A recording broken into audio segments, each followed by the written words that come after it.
you are. I'd like to call the order at 4 o'clock. You are a meeting. It's January 24th, 24. It's 4:03 p.m. Please join me in the Pledge of Allegiance. And I'll get my mouth working as soon as I can. I Pledge allegiance to the flag of the United States of America and to the republic for which it stands, one nation, under God, indivisible, with liberty and justice for all. Roll call, please. Board Chair Breeden. I am here. Board Member Blum. Here. Board Member Letts. Here. Board Member Ross. Present. Board Member Cobb. Silence. Okay, so we have a quorum. 4 of us are here. Probably need visitor communication. Would anybody like to speak to the URA board? Okay, I move approval of the consent agenda. I would second that. we have a motion. We have a second. All those in favor, say aye. Aye. I saw 4. Okay. Thank you. Before we get to council business, everybody welcome Rebecca Green to her first meeting. She's got the deer in the headlight look, so. Yeah, well, thank you for being here. We That's right. appreciate it. You can always tell the newbies.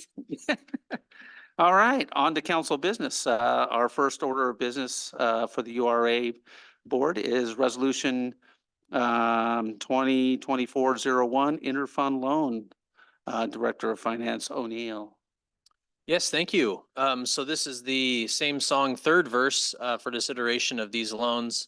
As you know, this is effective, essentially a way to transfer money from the Urban Renewal Debt Service Fund to the Urban Renewal Project Fund. And that is largely for the US 20 Locust Roundabout project. And the reason for that, this kind of process is that both URA funds, the debt service and the project fund, have certain tasks that they can only do. The Urban Renewal Fund is the fund that brings in all of the tax increment that comes into the agency. And what it can do with that only is pay debt. So in order to make that available fund balance available to the project fund, the city effectively loans money to the Urban Renewal Agency, and then the debt fund in turn moves that money back into the city. So you create a little bit of available cash for the project fund. And this was all budgeted this year, as you remember in the process, for $500,000. I'm not sure. She's got it up there, but if you will look at Carrie's fancy flow chart that spells out kind of the fundamental process for this transaction. And that's about all I have. Otherwise, I appreciate that. And I think you'll probably see this again in the regular council meeting tonight. It's possible. I'll try to mix the words up a little bit more. The flow chart is now up on the screen if anybody She does wants have to look at it. proprietary, yeah, so I can't put that on my screen. She's copywritten it. Awesome. And just for the record, board member Cobb is now here, so we have all 5 of us. Sorry for being. No, it's okay. I'm not trying to call you out. Just want everybody to know you're here, so everybody's here. Does anybody have any questions for Joe about this? No question. Can I give him a compliment? Absolutely. Yeah, I thought it was very easy to understand when I read the documentation. It was very helpful. Oh, good. Thank you. Yeah. Yeah, go ahead. Sorry. Oh, no. I said, I apologize because it actually is a difficult concept to grasp. So thank you for that. Is this your first time with the URA moving the money around part? I think it's my 3rd, but I finally get it. Okay. All right. Hey, that's right. I think that's about average. It took me 2 or 3 times for sure. So, because the concept is a little foreign for It is. private enterprise, it's not the same way people do things. So. Yeah. All right. It looks like we can probably entertain a motion if anybody wants to present one. I move to approve the consent agenda is already done. Yes, it is, yes. Okay. I move to approve the resolution 2024-01. A second. We have a motion and a second. Any further discussion? All right. All those in favor, please say aye. Aye. Aye. Any Nays? No? Good. I'll need the horses outside. All right, there you go. Our second order of business is Resolution 2024-02 Workforce Housing Program, and City Manager Jordan Wheeler will be leading the discussion apparently. I'm going to give it a shot. Yes. There you go. Talk about workforce housing. Thank you, Mayor, or Board Chair. First meeting in the Sisters Urban Renewal Agency, I believe. But thank you. And purpose of tonight really is to introduce this program. I think we've previewed it a little bit in regards to the workforce housing goals that the council has and the Urban Renewal Agency has, and what's in currently in our Urban Renewal Agency plan.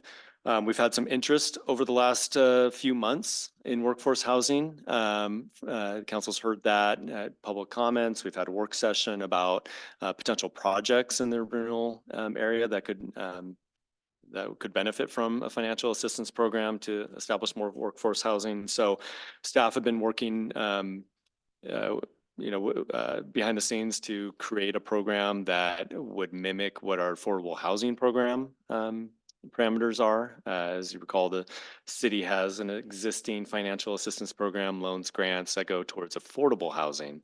And so this would be a program that would be very similar, but targeted towards workforce housing. I explained some of this in the staff report to kind of break down where workforce housing comes from in terms of a goal for the city and why we're proposing this program. It's been discussed through our comprehensive plan effort that we need all sorts of housing within the city of Sisters that support both low and moderate income individuals and families. We recently did our 2022 housing plan, which identified a need for housing of all across the spectrum. The urban renewal plan was recently updated in 2022 as well, with an adopted plan list that includes 400,000 that would go towards workforce housing. And then the city council goal around the supporting and leveraging efforts to create more affordable and workforce housing too. This program would be designed to fill an unmet need. We know we need more workforce housing. We've heard that. We know there's efforts from Habitat for Humanity, from Rooted Homes to establish more housing that would support individuals and families in that workforce category, teachers, nurses, city employees, that those jobs that are between, the 80 to 150% of the AMI. We have an existing affordable housing program that has been pretty successful, I would say, very successful, and also assistance programs towards unhoused and low income as well. So this would supplement that program. And really what we're talking about again is, this program would be targeted towards that range, which historically doesn't see a lot of funding. There's a lot more funding for affordable housing, the state funding, grant programming that goes towards, the 60 or less AMI, including the city's program. And often we forget about that middle range, especially in a market like this. And I'll show a graph of where we're at currently with our housing prices. That level of housing is more needed every day. And what this would do is this funding would help, offset the costs to a developer, nonprofit, or housing agencies that could construct workforce housing. So what we're talking about with the AMI gets a little confusing. Median family income or the annual median income for our area in Deschutes County. This is taken from HUD, which is the metric that's used when determining housing vouchers and other assistance programs. But in 2023, we're looking at 104,000 as the median family income, and I think that's based off a family of 4. And they have other inputs that kind of calculate the income levels depending on whether it's a rental, what size of family. But if you're just kind of thinking about what kind of incomes are we talking about, 80 to 150 would then be, since it's around 100,000 in the Ben Redmond Sisters metro area. It's basically 80,000 to 150,000, just using round numbers, right? From that 80% to 150.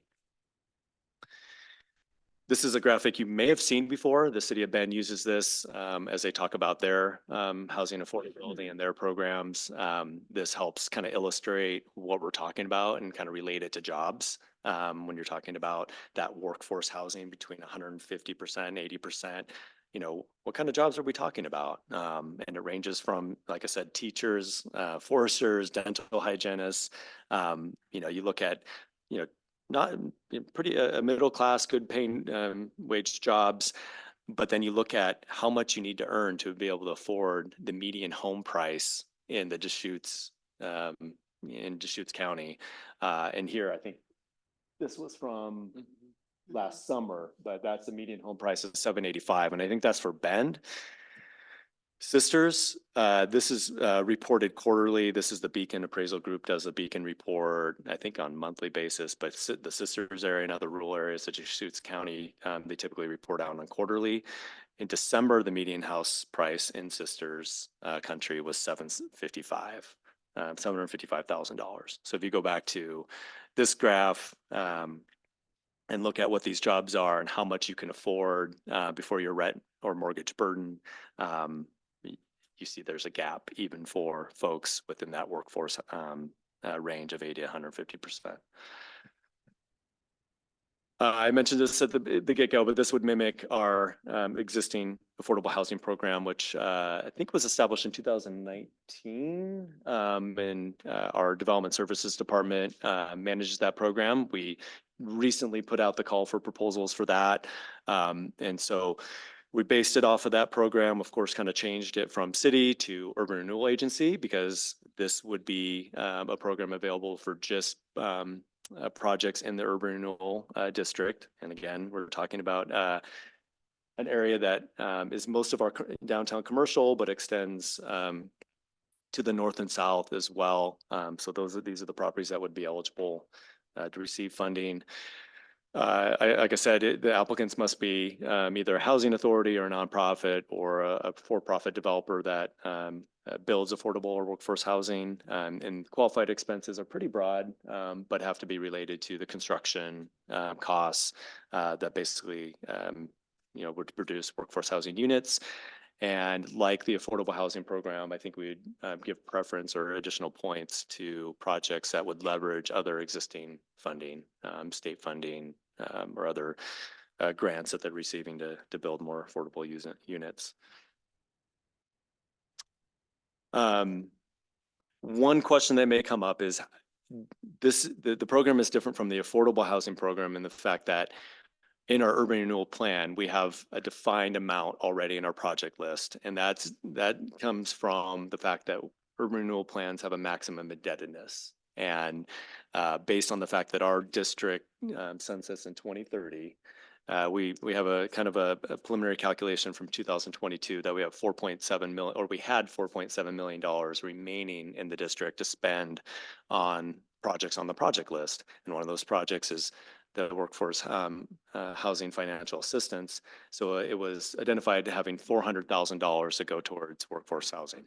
It would be up to the board's discretion on how that is allocated. We left that pretty flexible and up to your discretion. It could be allocated all at once. It could be per application. It could be something the board decides, well, let's put in the budget 100,000 for this program this year, 100,000 next year, and kind of, string it out over a series of years. I think that gives you the most flexibility as we do a call for proposals to see what comes in and what the council would like to, or the board would like to fund. And then it would be subject to annual appropriations like we do with the affordable housing program when we do the budget. So it'd be something that we would get applications by April 1st. Staff would do the initial review. We'd forward those to the council or the board for final award. And then that would feed into putting that into the budget for the next fiscal year. And so next steps, discussion tonight, questions. If the board feels comfortable with moving forward this program, we did put in the resolution and the attachment, which is the program criteria. And again, that is very closely mimics the existing affordability program or housing affordability program. And if the board does adopt the resolution tonight, we'll be prepared to send out the notice of funding opportunity as early as next month or a week from today, essentially. And we would need applications back by April 1st to be able to review, forward those to council and build those into our budget for the next fiscal year. So turn it over to you guys for discussion. Okay. I'm gonna just throw the first question out if anybody doesn't mind. Just to be clear, we don't have to decide on disbursement or when and if and how much at this time. We're just establishing the program with the full amount or maximum amount that we're saying $400,000. And then at a later time after, or when it's time, that's when we'll decide if it's a program or programs, if it's one disbursement or three. Sure. Okay. Yep. Want to make sure. Does that mean before or after we send out an RFP? So it would be after. So you'd send out the notice of funding opportunity. You would, and I think we'd characterize it as we have up to $400,000 that have been earmarked for workforce housing projects. And then you see what you comes in. I mean, maybe you get 2 projects, maybe you get 1, maybe you get applications that say, we want all 400,000, right? And then it would be, with our staff assistants and reviewing the applications of whether you want to allocate that all, or do you want to, maybe hold some back for the next year? So you don't think it's important before we send out the RFP for us to have any discussion about whether we want to do 100,000 a year or whether we want to do it all at once? We can have that. More clarity is always helpful, right? Like if we send out the notice and it said $100,000 will be available for this year, right? That gives people that are going to submit a proposal much, better sense of what they're going to ask for, how to craft their application. Sure. I got lost in the money piece on that. We're kind of talking about the exact part. Is this $400,000? That's it for the remaining time that the URA is in existence? Is that what I'm hearing? Or is it 400,000 a year? It's 400,000 is it. Okay, that's Yep. what I wanted to be sure. Yep. Thank you. My brain switched off in that discussion and all of a sudden I realized, wait a minute, I didn't know. So- Yeah. No, I didn't quite understand that either. And there's no way to, is that kind of codified? Like, No, it or would is be. is there a way to replenishes as we get more? Yeah, I think it's a minor amendment to the plan that you would adopt. Okay. Like if you wanted to change the project list, right, and move money around within the remaining maximum indebtedness. Our constraint in the urban renewal plan is the 2030, and how much, debt we can issue by 2030 based off of our tax increment. And a follow-up to that, not having been around when this one was established, is there an ability to redraw and resubmit an urban renewal plan for another part of the town or some subset of that when this goes away? Or is that? Oh, yeah. That's it. It's I a believe- heavy I believe lift. the answer You is definitely yes, but could- I- yeah. It's a heavier lift. Yeah. Yeah, I mean, absolutely. okay. There's new rules, Yeah. always new rules coming out with urban renewal. I mean, you need the overlapping districts to agree to any major amendments or establish a Yeah. new district. You can increase the boundaries of the district, but there's certain size limitations. I think Yep. 10 or 20% of the Yeah. city boundaries. So yeah, and I think we're planning to do a work session or more of a goal setting session with urban renewal. We felt like there was a little more of a time of the essence on this program, and at least getting it started, and then have a broader conversation. I- about I- urban renewal. Thank you for the clarification. That was my understanding from having worked with other agencies, but I also understand the political aspect of going back to our other taxing districts and saying, well, we're going to extend our urban renewal agency and pull the money away from you again for another 5, 10, 15 years. So we need to be sure we know what we're doing. Yeah. I was in Hood River over the summer for the Oregon Mayors Association Conference, and they have 4 districts, and they're not that much bigger. I mean, they're Yeah, bigger than yeah. us, but they're not that much bigger. No, than they're us. not. And they have 4 different urban renewal districts for different Yep. strategies. Have the brewery district. and Yes, waterfront, down by the water. Yeah, the hillfront waterfront's really district, and The cool. Orchard District. As far as, we're kind of in question and discussion, and I really see this as an opportunity to kind of get a feel for the program. And, I'm not shy if I look at the project list and go, man, we really need housing. I'm not shy going back next year or 2 years down the road and going, hey, maybe we need to, look at those projects and, if we need to regroup and maybe find more money for housing. I'm not for or against it. You know what I mean? I think that we can definitely evaluate this first go around and see what happens. Has our projects list identified the maximum projects for the dollars available? So when we approved the last project list, it included projects for all the money and 400,000 for Mhm. workforce housing. That's correct. Yep, it was at 4.7 million, if you remember. We're in the middle of sharpening our pencils on that. Our TIF has grown, our tax increment, so I think there's opportunity to look at that again to see, do we have a little bit more that we can get of our maximum indebtedness? Because we were leaving money on the table by setting the sunset date at 2030. So there might be a little more that we can squeeze out before that date to debt finance to do more projects or do. So we also have inflation too. Yeah, right. So projects like Adams, for example. That's the you biggest know, project, right? Adams Avenue besides the roundabout. Yep, Yep. and that was a 3 million and now it's a 4 million and urban renewal is supposed to pay half of that. So you're already seeing that pressure. Right. And so in terms of Andrea's question earlier, and your comment of, flexibility is important, when we go out with the RFPs, how's that going to be worded? Is it going to be worded up to $400,000? Is it going to be worded up to $100,000? Is that what you're asking us to do today? That's kind of what I'm trying to think of next steps and pieces. If you throw the 400 out there, Well, I mean, it's kind of may like, bring a lot of people in the door. throwing a ham in the Amazon River and seeing how many piranhas show up, you know? what I mean? Exactly. Yeah, Um, exactly. And I don't mean it as a negative. I just mean I know what that you it's, mean. it's one piece of ham, right? So, It's like throwing SDCs out there and see how many letters you get from certain organizations. the piranhas are lining up. No, I'm just kidding. So when we advertise the affordable housing program, there is an amount, right? Because there's each year. we Budgeted get- amount. There's a budget amount and it's sort of known what we're pulling in, but there's also, right now we have a kind of a reserve fund established, right? So we're in kind of a similar situation where, it is the council's discretion whether you want to, for that program, give out the 200. Whatever the reserve is, Yeah. yep, up to the maximum. of that, Back to Yeah. well rooted. Remember how much, what did they ask us for? Rooted was 100. 100,000. 100. 100,000? Yep, 50 for per two unit, units? for 2 units. For 2 I believe. units. Yeah. 100,000 each or 100,000 total? I think it was total. So, that's kind of maybe a bellwether to kind of throw out that,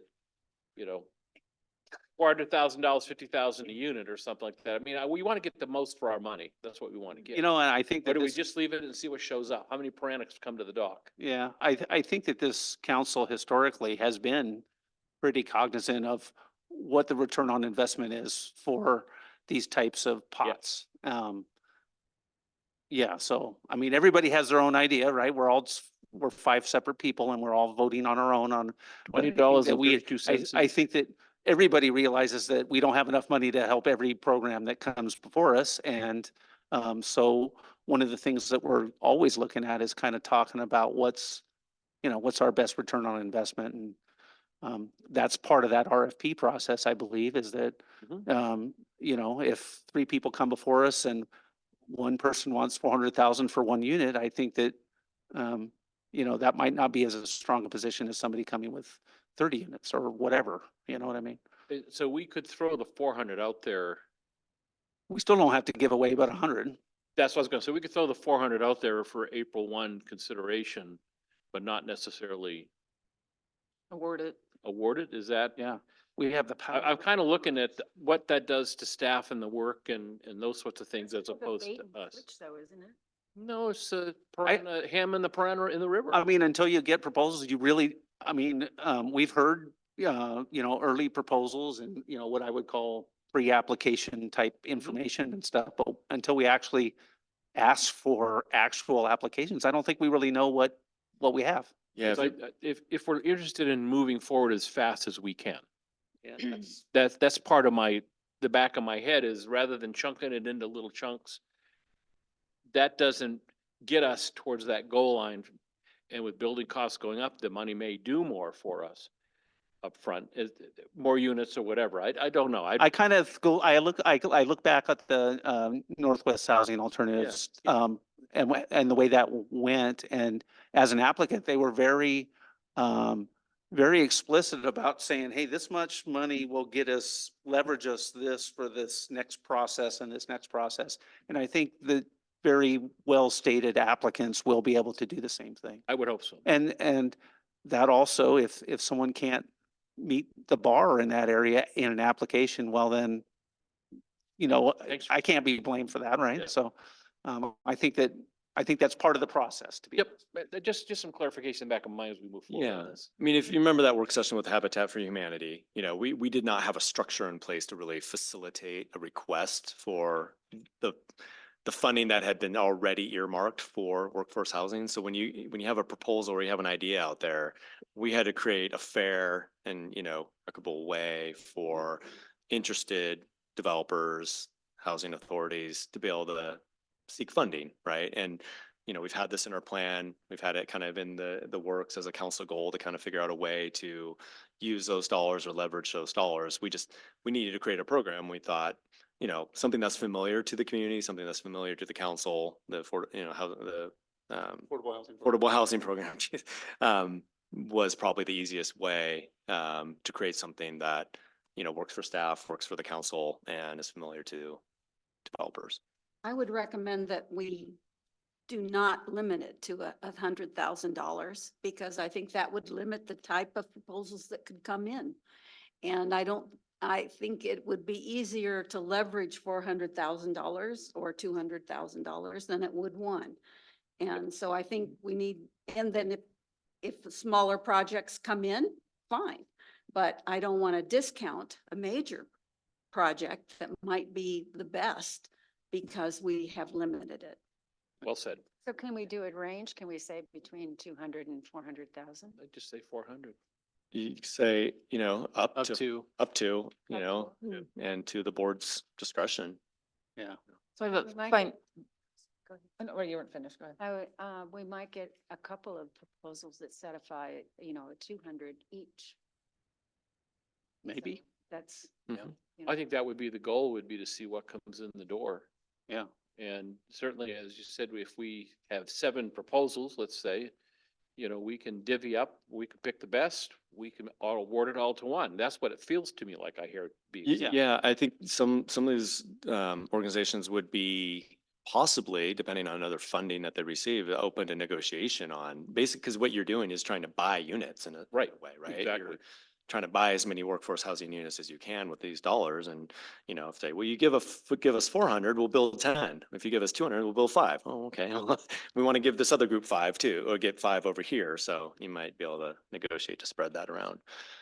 So is there any advantage or disadvantage if we wanted to just offer up all the 400,000 this year?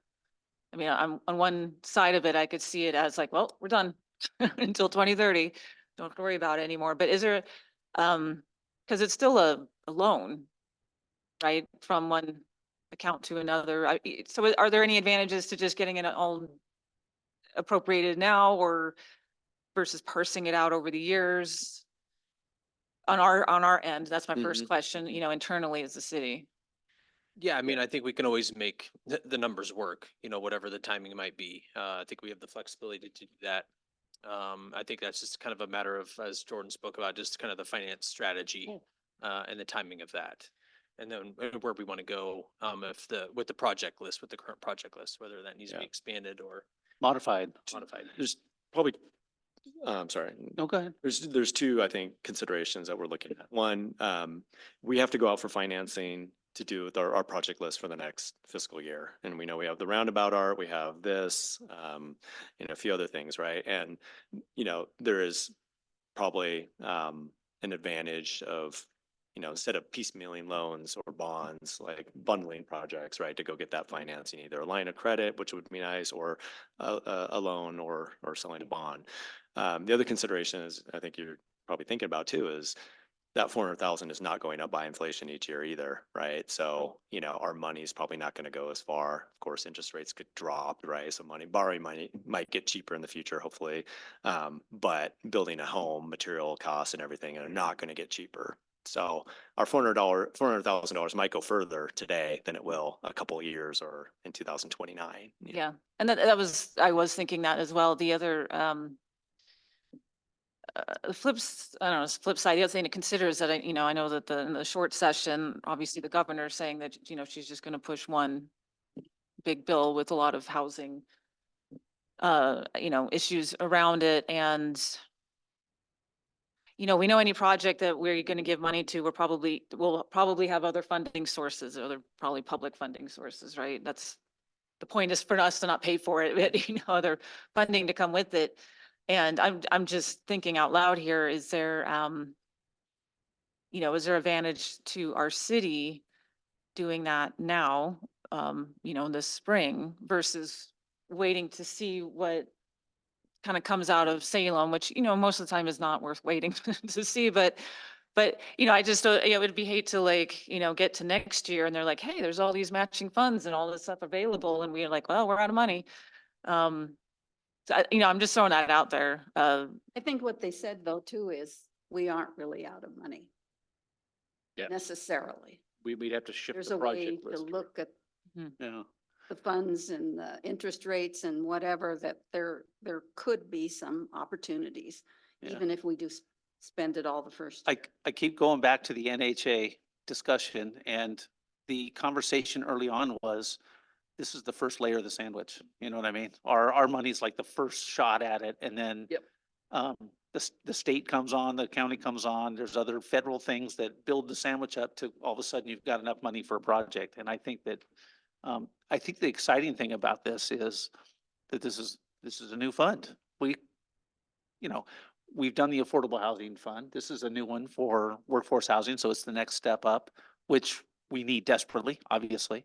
And I think that if it's fairly successful, it gives us something to build on in the future, and about how do we make this a more permanent rotating fund source, so we keep rolling people into this workforce housing out of affordable housing, so we can make more room in affordable housing for trying to pull people out of houses. Well, and Because if you don't help the middle people, the affordable housing people have nowhere to go. They're going to stay at the same level.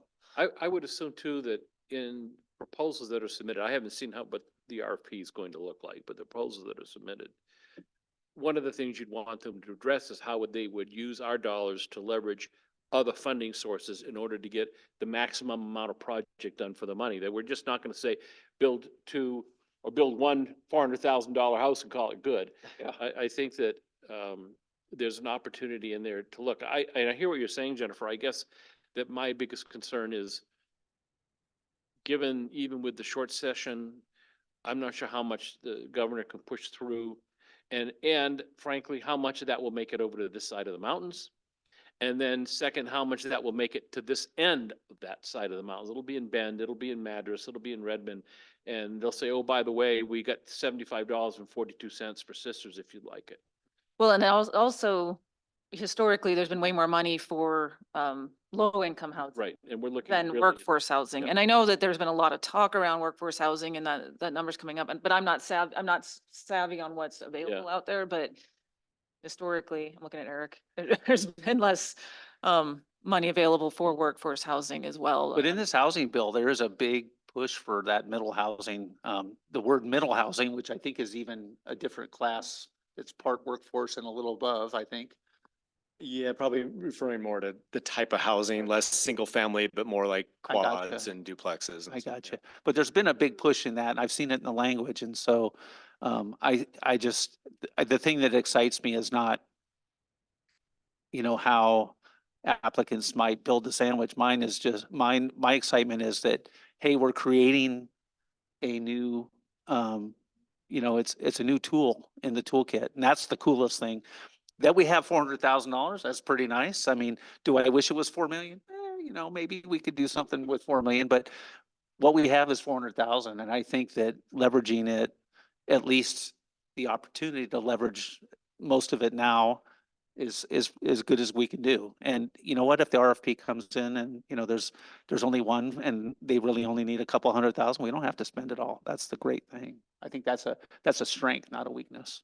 And I'd love to see an RFP where, I mean, most people do this, but where they parse out their project, you know, it's like, hey, we want 200, but if we get 100, this is what we can do. If we get 150, this is how much more we can do, and 200, you know, I mean, that's obviously something Gives that, us lots of options. right, it gives us, It's you a know. pretty intense application. I think we asked for pro formas and all that, so we can get into the. I've just been reading through more carefully the actual resolution, and there's a lot of flexibility for us in this.